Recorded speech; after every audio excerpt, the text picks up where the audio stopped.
and today we'll be doing a new chapter. And this is for class 7, ABC, and the chapter that we're going to do today is industries. Before I go ahead with this new chapter, I hope that you all are doing your assignments at home. Please do study well. If you're having any difficulties, you can text me the message, you can WhatsApp me, whatever difficulties you're having, and please make sure that you do your assignments in your exercise notebook, making sure that you do all the lesson that is given to you. And if by chance there is any difficulties, you can just call me up or text me up, or you can mark it, and then once we come back to school, we can clear your doubts and your difficulties. So dear students, please pay attention. Today I'll be taking a new chapter, and that is the chapter on industries.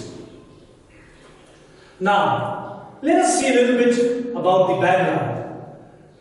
The process of conversion of raw materials into finished products for human use is called as manufacturing.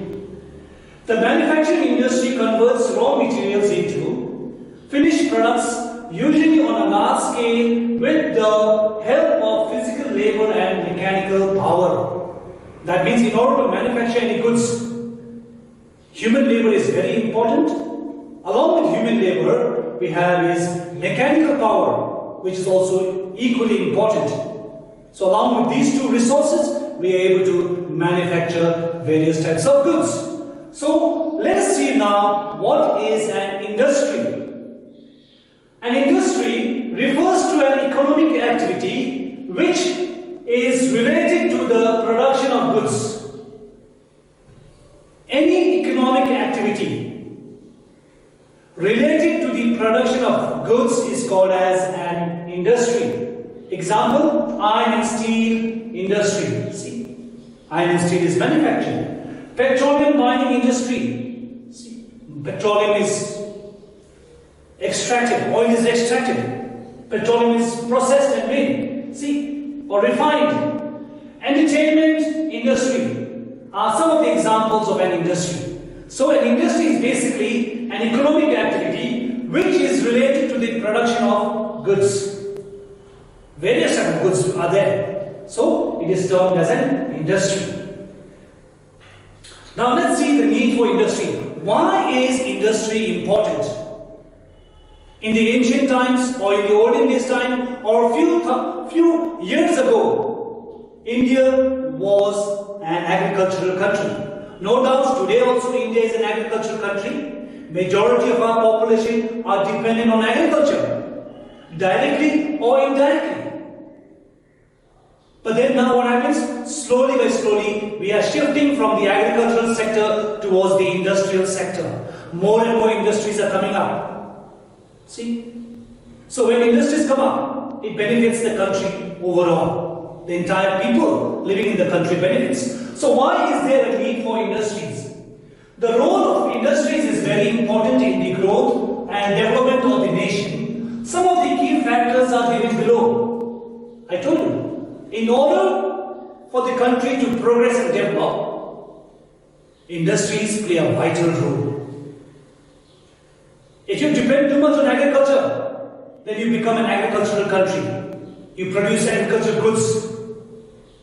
But if you have majority of the income and employment generated through the industries, then it's an industrialized nation or a country. So why do we need industries? Firstly is to add value to the product. See, developed countries add value to their natural resources before selling them, which is only possible with the help of industries. Industries add value, see, to the natural resources. That is point number one. Number two, indication of economic development. If there are more industries, that is a sign of the country developing and progressing. See, the economic strength of a country is measured by the development of manufacturing industry. More the industry, more the development takes place in the country. In terms of employment, in terms of revenue generation, in terms of money transaction. See, in terms of taxes, the entire country benefits. See? Indication of economic development. Number 3, employment opportunities are also created when more and more industries are set up. See? Industries create job opportunities, thereby eradicating poverty and unemployment. If there are more industries, there will be more employment. More employment means more income for the youths, youngsters. And if there's more revenue, income for the youths, what happens? They have more savings, they have more investments, there is more transaction in the country, they buy more goods, they spend more money, the money gets circulated in the community, in the society, whereby everyone earns. The shopkeeper earns, the vehicles owners earn. See? Different sectors earn. So, employment opportunity is created when you establish an industry. Number 4, modernization of agriculture. See? If you use agriculture or if you practice agriculture with the traditional tools, like digging with traditional tools, plowing the field with traditional tools, what happens? The production capacity is minimized. The production capacity becomes very less. You can't produce much. Your output will not be very high. You will not be able to grow plenty of crops on the field because you are using traditional tools. And moreover, the duration to plant, to cultivate takes a longer time. But if you take the help of industries, what happens? Efficiency increases. You can do it faster, better, more efficiently, output will be better, you can grow more crops. See, industries help in modernizing agriculture by implementing modern techniques of cultivation and processing agricultural output. Agriculture and industries are interdependent. See, agriculture depends on industry because there are so many machines which are made, tractors, harvesters. See, machines are made, whereby these machines assist in agriculture, whereby making agriculture much more easier, faster. If you have to dig a big piece of land by yourself or by a few people, it takes a long time. But if you bring machines to plow the field, the work is done faster. If in harvesting time, if you have to cut all the crops by yourself or a few people, it takes a long time. But if you bring machines to cut all the crops, it is done faster. So this is how agriculture is dependent on industry. And industry is also dependent on agriculture. Because many of the products are made, or many of the things are made, depending on agriculture. Cotton is grown. See, we have cotton textile industry. Jute is grown because jute industry is there. If the jute is not grown, there will be no jute industry. See, cotton also same thing. Sugarcane, tea, rubber. See, these industries depend on the agriculture also. So there is an interdependence of industries and agriculture on board. Okay, so now let's go to the next one. Let's see factors related to the establishment of industry. When you want to establish an industry, suppose if you decide one day that I want to set up an industry in Sikkim or any part of the country, what will you keep in mind? What are the basic things that you'll keep in mind before setting up an industry? The first thing is that you'll have to see where the raw materials are. See? If you want to set up, for instance, a mineral water bottle plant, you'll have to see or make sure there's plenty of supply of water. If there's no water, you'll not be able to establish the mineral water plant. Or for instance, if you want to establish a textile unit or a sugar plant, you make sure that you have plenty of supply of sugarcane. If there is no supply of sugarcane, which is the raw material, you'll have no sugar produced. Same thing with tea also. If you have a tea unit, a tea manufacturing unit, you need the tea plants, you need the tea plantations there. If there is no tea plantations nearby, supply to the tea plant unit will not be there. Your factory will not be able to produce tea at all because you have got no tea plantation. So that is why raw materials play a very important role. Whenever you establish an industry or a factory, you make sure that you are establishing that unit or factory near a place where the raw materials is available. Number 2, power or energy source. Power is also very important. You need power to run the machines. Therefore, power plays a very, very important role. Plenty of power should be there also. And if there's plenty of power, the power supply also will be continuous and it will be reasonable as well. It will be reasonable. If there's no power supply, proper power supply, then what happens is the cost of power also increases, whereby it will result in the increase in the cost of the good. Whatever you're making, that also will increase because you have paid more money for the electricity charges.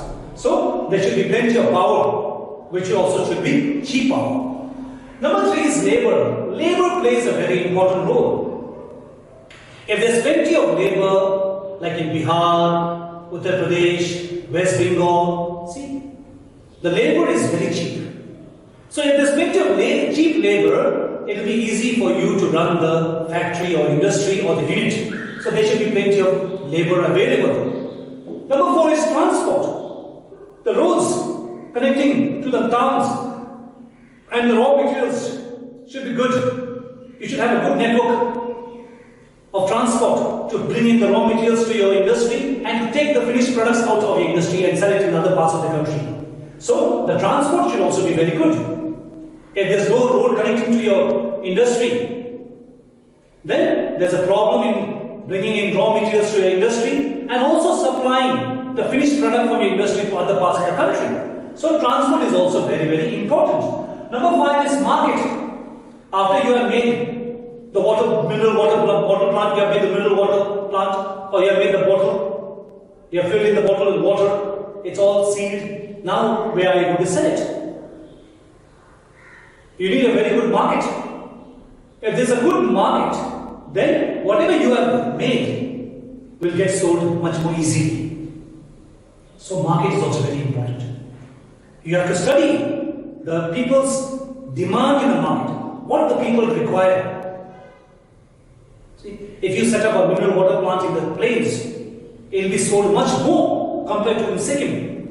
Because in Sikkim, practically not all the people living in our state drink water from the bottles. We have water from the tap, we use water stored in the filter and drink it. The water here is much more purer and cleaner as well.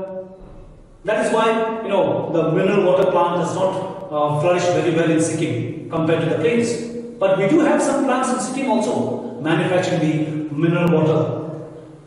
Next one is water. We should have continuous supply of water, and that is the reason why most of the industries are located near the rivers, near the water source. Because plenty of water is required in the industry for the processing of the goods. See?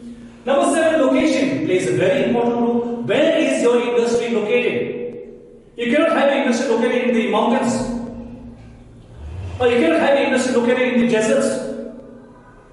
You should have an ideal location where it's close to the raw materials, where it's close to the market, see, where it's very easily accessible. Location plays a very important role, so you can reach your industry very fast, very easily. Location, climate also very important.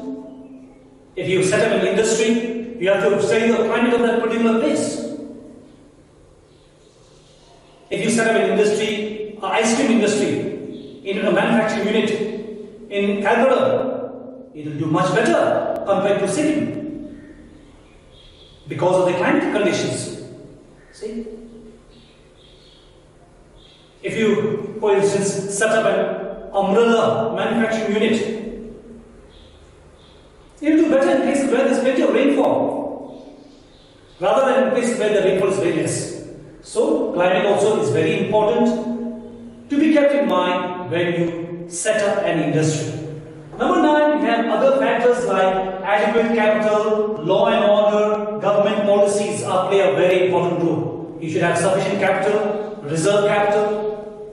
in times of crisis like the situation that is there right now because of this coronavirus.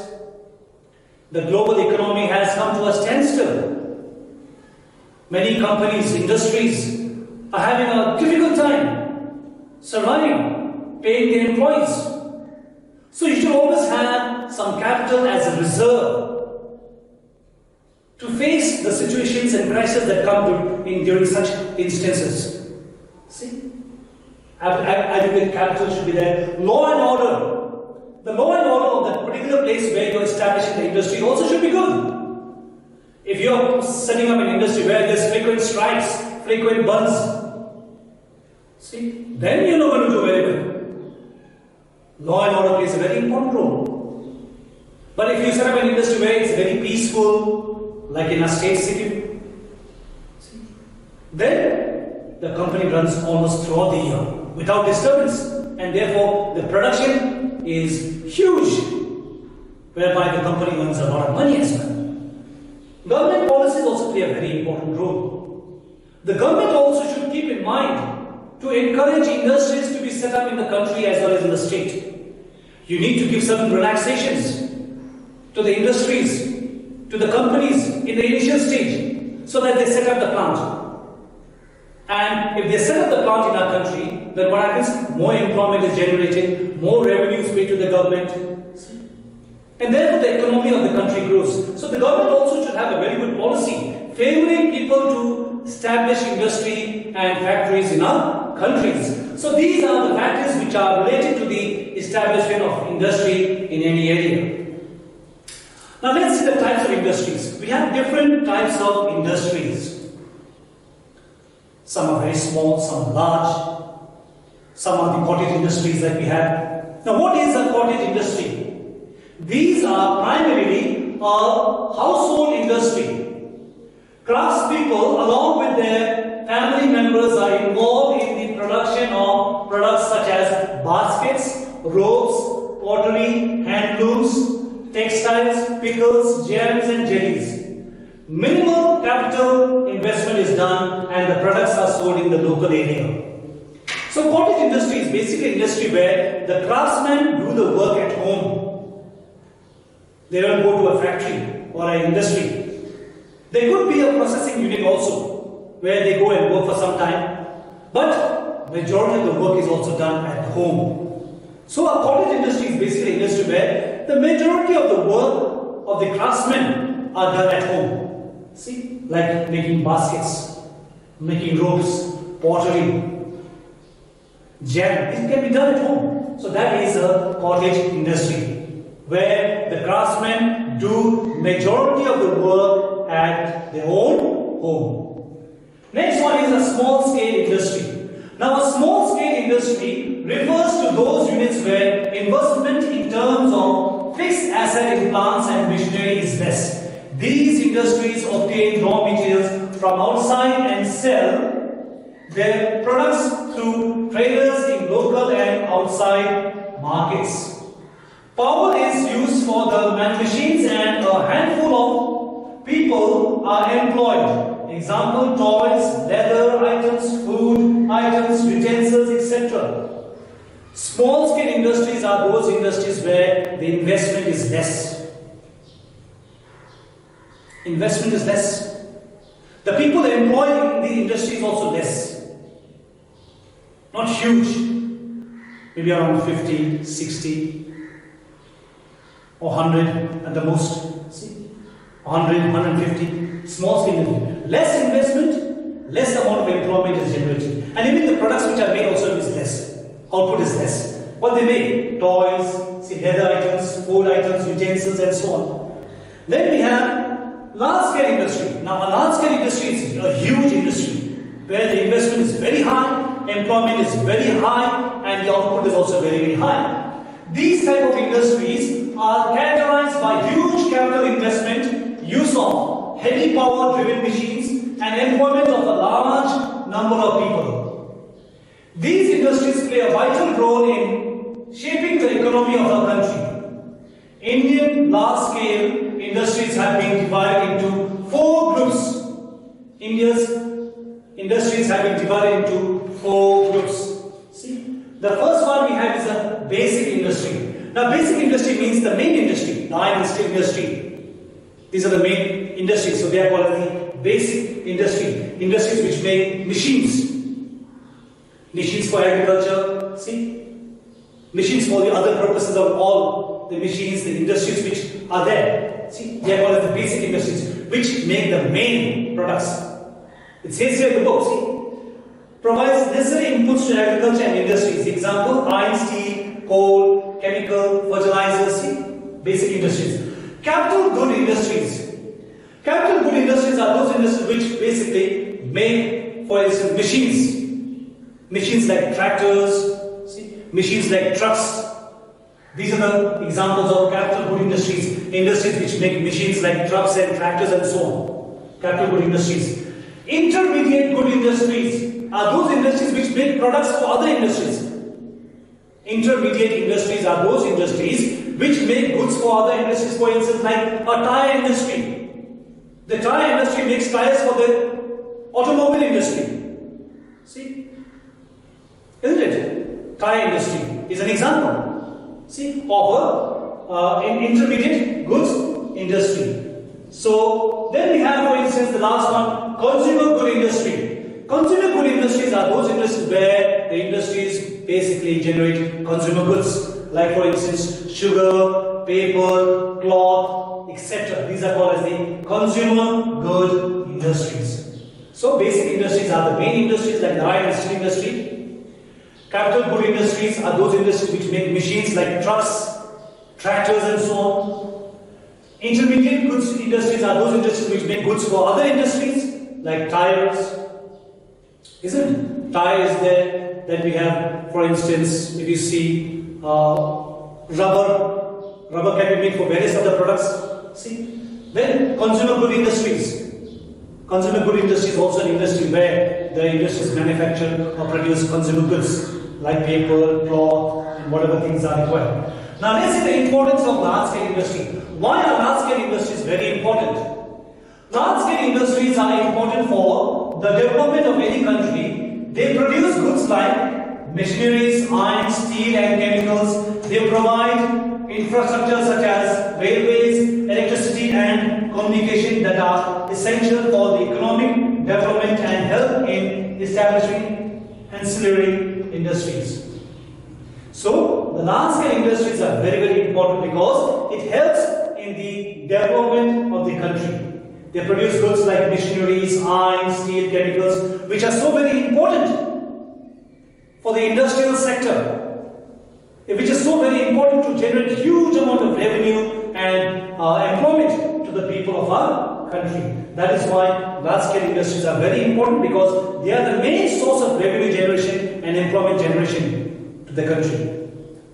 See, cottage industry here, see, they're making baskets here. This is also an example of cottage industry where they are making the traditional thanka, the Buddhist thanka. And then here we have the small-scale industry. You can see they're all stitching. See, this is a small-scale industry, minimum labor, minimum investment. This is a large-scale industry.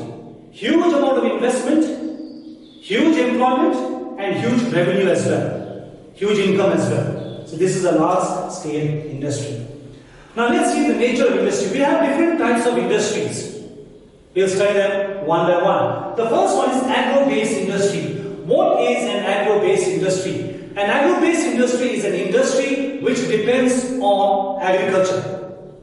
Industries which depend on agriculture are called as agro-based industries. See? The industries which are dependent upon agricultural produce for their raw materials are called agro-based industry. Example, cotton, sugarcane, oilseeds, jute, etc. See? Agro-based industries are those industries which depend on agriculture for their survival, for their raw materials. Cotton is a raw material which is dependent by the cotton textile industry. Sugarcane is a raw material which is dependent by the sugar industry. Oilseeds are the raw materials which are dependent by the oil industry, oil manufacturing industry. Jute is a raw material which is dependent or which is very important for the jute industry. See? So those industries which depend on agricultural output agricultural produce are called as agro-based industry because the industries depend on agriculture. Then we have another one called as the mineral-based industry. What is a mineral-based industry? A mineral-based industry is an industry which depends on minerals for their survival, for their raw materials. See, the industries which depend on minerals like iron and steel industries, cement industry and so on. Iron ore is very important, it's a mineral. It's important because it depends, it's very important for the iron and steel industry. If you have no iron ore mineral, you'll have no iron and steel industry. So therefore minerals also are very important, and therefore those industries which depend on the minerals are called as the mineral-based industry. Then we have the third one, animal-based industry. What is an animal-based industry? An animal-based industry is an industry which depends on animals. See here, the industries which depend on animals for their supply of raw materials like woolen industry, silk industry, leather industry are called as animal-based industry. See, wool from the sheeps are important for the woolen industry. Silk industry, the silkworms are there, very important for the silk industry. The animals are very important because the leather industry survives on them. So these are called as animal-based industry. Milk products, cheese, butter. See, these are the products we get from the animals, and there are industries which depend on them. So they are called as animal-based industries. Industries which depend on animal for their survival, for their function is called as animal-based industry. Number 4 is forest-based industry. Industries which depend on a forest, like industries which receive their raw materials from forests, like paper industry and timber industry, are called as forest-based industry. Industry which depends on forest products are called as forest-based industries, like paper industry and timber industry.